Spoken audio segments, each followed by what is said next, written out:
சோனா சுட்டி கதைகள் லைக் பண்ணிக்கோங்க, சப்ஸ்கிரைப் பண்ணிக்கோங்க, பெல் பட்டனை கிளிக் பண்ணிக்கோங்க. அழகான கிராமத்தில் ராமு என்பவன் வாழ்ந்து வந்தான். அவன் மனைவி கோமலம். அவனுக்கு ஒரே ஒரு மகன் சோமு. ராமு தன் குடும்பத்தின் மீது அதிக பாசம் கொண்டவன். தினமும் கூலி வேலைக்கு செல்பவன். அவர்களது வீட்டு அருகில் லட்சுமி என்னும் பக்கத்து வீட்டு பெண் ஒருத்தி வாழ்ந்து வந்தாள். சற்று பொறாமை கொண்டவள். யார் புதிதாக எந்த ஒரு பொருள் வாங்கினாலும் அவர்கள் மீது பொறாமைப்படுவாள். சரி கோமலம், நான் வேலைக்கு போயிட்டு வரேன். சரிங்க, பார்த்து போயிட்டு வாங்க. அப்பா எனக்கு வரும்போது ஏதாச்சும் வாங்கிட்டு வாங்க. சரிப்பா, கண்டிப்பா அதான் வாங்கிட்டு வரேன். சீக்கிரம் வந்துருங்க.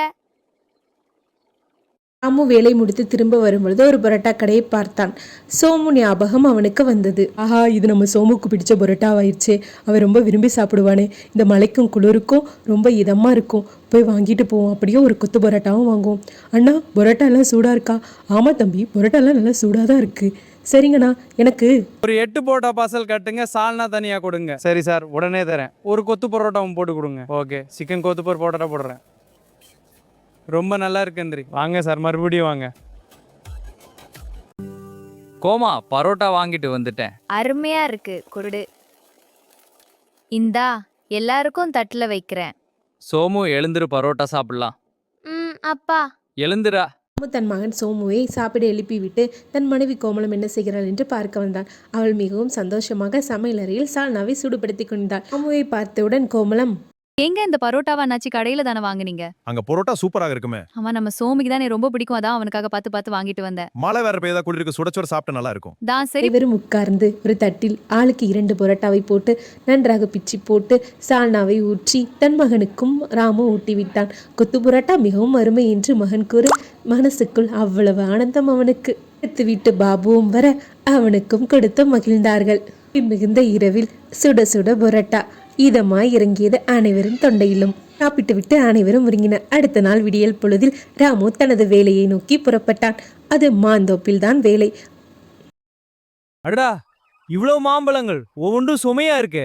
இந்த மாம்பழங்கள் எடுத்து சோமுக்கு கொண்டு போகலாம். நாளை இந்த ஆசையாக தான் எடுத்த மாம்பழங்களை தன் மகனுக்கு கொண்டு சென்றான் ராமு. இந்த கோமனை நான் வரும்போது இந்த மாந்தோப்பில் இந்த மாம்பழங்களை பார்த்து ரொம்ப சுவையா இருந்துச்சு. தெரியும், கொண்டு போய் எல்லாருக்கும் கட் பண்ணி கொடுத்துறீங்க. சரி, நான் இப்பவே கட் பண்ணி தரேன். இதோ எல்லாம் ரெடியா இருக்கு. அருமையா இருக்கு கோமல். இந்த மாம்பழம் ரொம்ப சுவையா இருந்துச்சு, அதான் உனக்கும் சோமுக்கும் எடுத்துட்டு வந்தேன். கட் பண்ணி எல்லாரும் சாப்பிடுவோம். சரிங்க அப்பா, சாப்பிடலாம். அந்த கட் பண்ண இந்த மாம்பழம் மட்டும் கட் பண்ண முடியல. கொண்டா கூட அப்படின்னு அம்மா முடியலையா? அதை கட் பண்ண முயற்சிக்கும் போது அப்பா பார்க்கலாம். அனைத்து மாம்பழங்களையும் வெட்டி சாப்பிட்டன. ஆனால் ஒரு மாம்பழத்தை மட்டும் வெட்ட முடியவில்லை. அதை வெட்ட முயற்சிக்கும் பொழுது அதிலிருந்து ஒரு தேவதை வந்தது. உங்களுக்கு என்ன வரம் வேண்டும்? ஆளுக்கு ஒரு வரம் தருகிறேன், கேளுங்கள்.